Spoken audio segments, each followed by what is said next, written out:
भुर्भुवः स्वः तत्सवितुर्वरेण्यं भर्गो देवस्य धीमहि धियो यो नः प्रचोदयात्।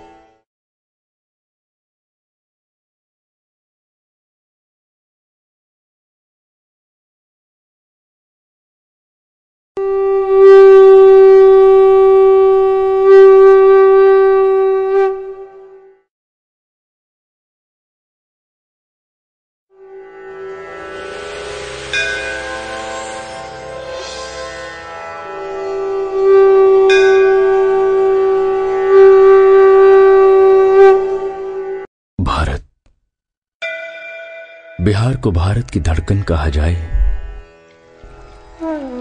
तो कोई अतिशयोक्ति नहीं होगी। समृद्धशाली इतिहास की परंपरा का निर्वाह करने वाला बिहार देश का अद्भुत राज्य है। यह संपूर्ण विश्व में ज्ञान की गंगा बहाने वाले राज्य के रूप में प्रतिष्ठित है। यह महात्मा बुद्ध और महावीर जैसे मनीषियों की कर्मभूमि रही है।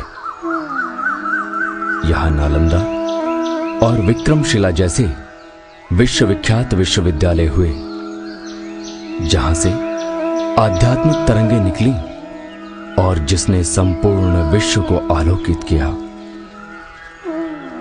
पाटलिपुत्र, बोधगया, राजगृह, चंपा, वैशाली इत्यादि नगर एक समय यहां के उन्नत सांस्कृतिक केंद्र के रूप में मशहूर थे।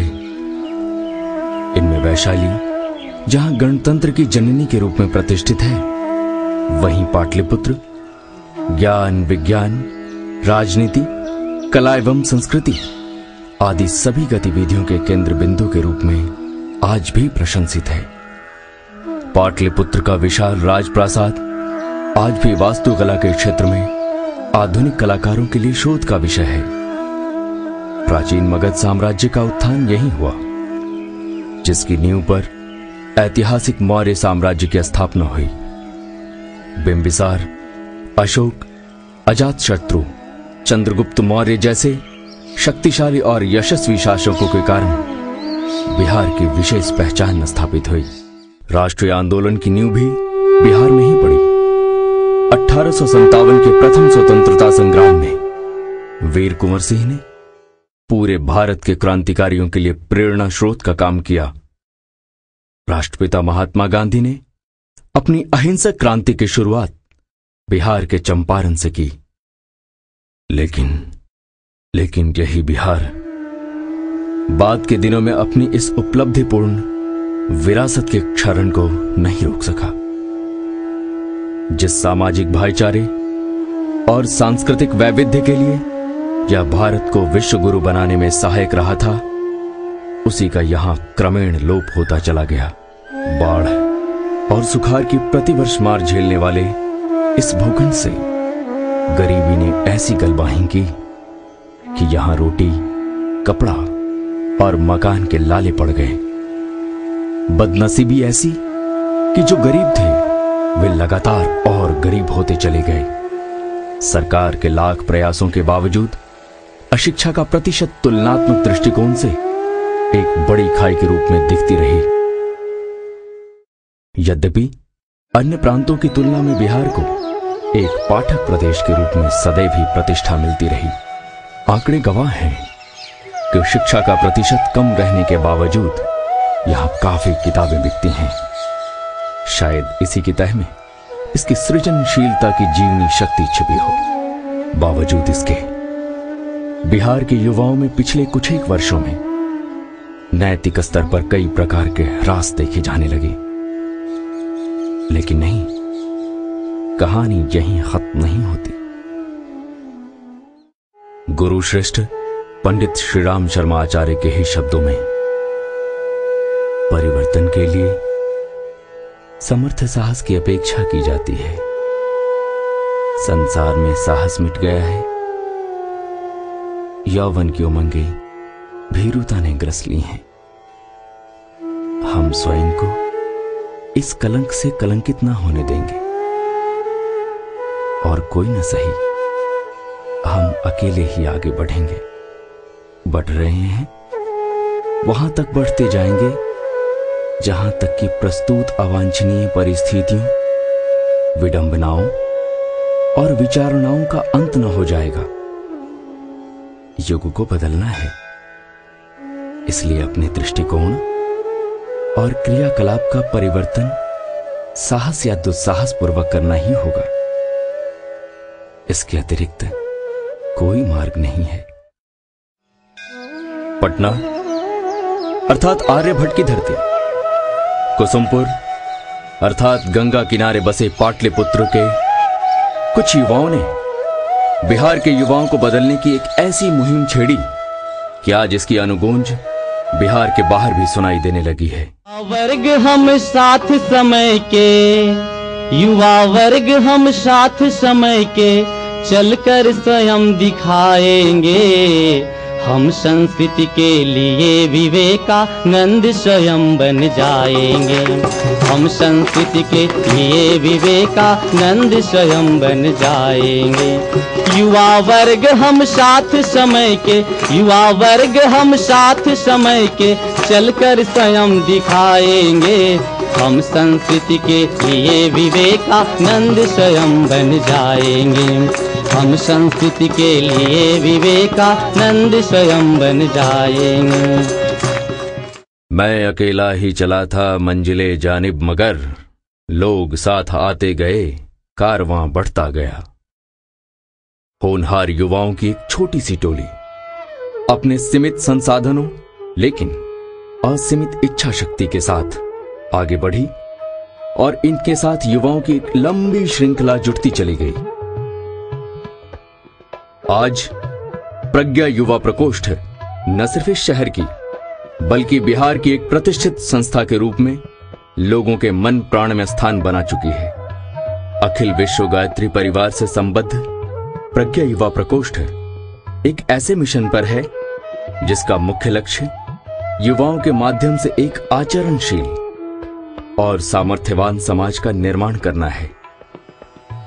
लेकिन क्या एक नए समाज का निर्माण करना इतना आसान है? समय की धारा को अपने इच्छित लक्ष्य की ओर मोड़ देना कतई आसान नहीं। लेकिन वह युवा शक्ति ही क्या जो थक हार कर बैठ जाए? प्रज्ञा युवा प्रकोष्ठ ने एक नए भारत का निर्माण करने की लक्ष्य प्राप्ति के लिए सबसे पहले युवाओं को बदलने की ठानी। उनकी शक्तियों से उन्हें परिचित कराकर उसे समाज केंद्रित करने का प्रयास शुरू किया, जिसमें इसे आशातीत सफलता भी मिलने लगी। देवता का आशीर्वाद मिल गया, किसी देवी ने आके आप पर आशीर्वाद बरसा दिया और आपका शरीर बन गया। नहीं साहब, आपने प्रैक्टिस किया शरीर बनाने के लिए, मेहनत किया, जिम किया और आपका शरीर बन गया। बाहर के शरीर को बनाने के लिए तो हमने प्रैक्टिस करके अपने शरीर को बना लिया। जब हम अपने भीतर के मन को, चिंतन को, विचार को प्रैक्टिस से ठीक करने लगेंगे और वो शरीर जब बनेगा वो इतना ताकतवर शरीर होगा जिसका नाम आप क्रांति कह सकते हैं, जिसका नाम आप क्रांति कह सकते हैं। और ऐसी ही क्रांति की आवश्यकता आज हमारे नौजवानों के बीच है। अखिल विश्व गायत्री परिवार के तत्वावधान में प्रज्ञा युवा प्रकोष्ठ पटना का गठन 22 दिसंबर 1995 को हुआ।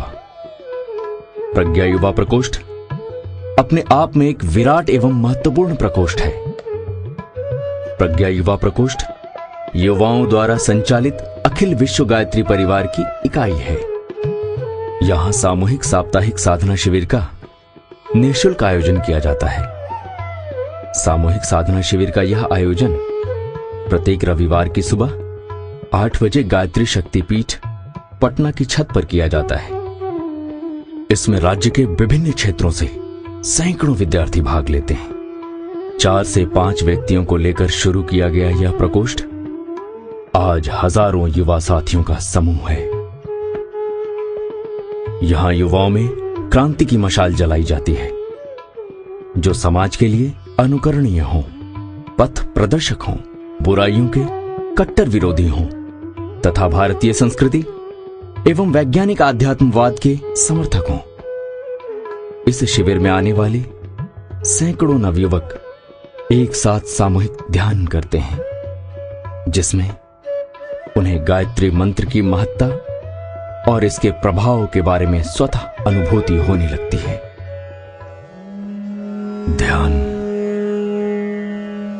ध्यान एक ऐसी विधा है जिसके माध्यम से अपनी अंतः चेतना को परमात्म चेतना के साथ जोड़ने एवं एक रूप होने का प्रयास किया जाता है।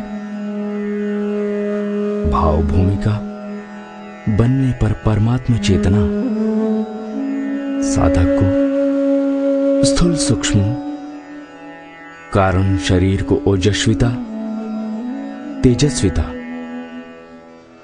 एवं वर्चस्विता प्रदान करती है। हम सब अनेक हैं और मन एक है। सूर्य प्राण है, आध्यात्मिक तेज है। सूर्य का ध्यान हमारी दैनंदिनी आवश्यकता है। ध्यान मन को धोने की प्रक्रिया है। ध्यान हमें अंतर जगत में ले जाता है, हमें अपने बारे में बतलाता है कि हम कौन हैं। ध्यान का मतलब है अपने स्वयं का ध्यान। हम कौन हैं? हमें अपने स्वयं के बारे में नहीं मालूम है कि हम कौन हैं। हम भटके हुए देवता हैं। हम अपने आप को जाने, इसी का नाम ध्यान है। ध्यान के द्वारा अपने अंतर जगत में, अपने अचेतन मन में एवं अपने चित्त में विभिन्न प्रकार की जो चीजें छुपी हैं, उन सबको धोने का काम, उन सबको पोंछने का काम, प्रारब्ध को भी धोने का काम है। गुरु, गायत्री और ध्यान, यह तीन शक्तियां हैं जो हमारे प्रारब्ध को धोने का काम करती हैं। ध्यान का मतलब है अच्छे विचारों में स्नान करने की कला। गुरुदेव के साथ जुड़कर अच्छे बने, श्रेष्ठ बने। ध्यान एक ऐसी प्रक्रिया है जो हमें निमित्त रूप से एक अच्छे कार्यकर्ता के रूप में ढलने की ओर अग्रसर करती है। पहला ध्यान निर्देशों के ऊपर, दूसरा ध्यान उगते हुए सूर्य के ऊपर। यह ध्यान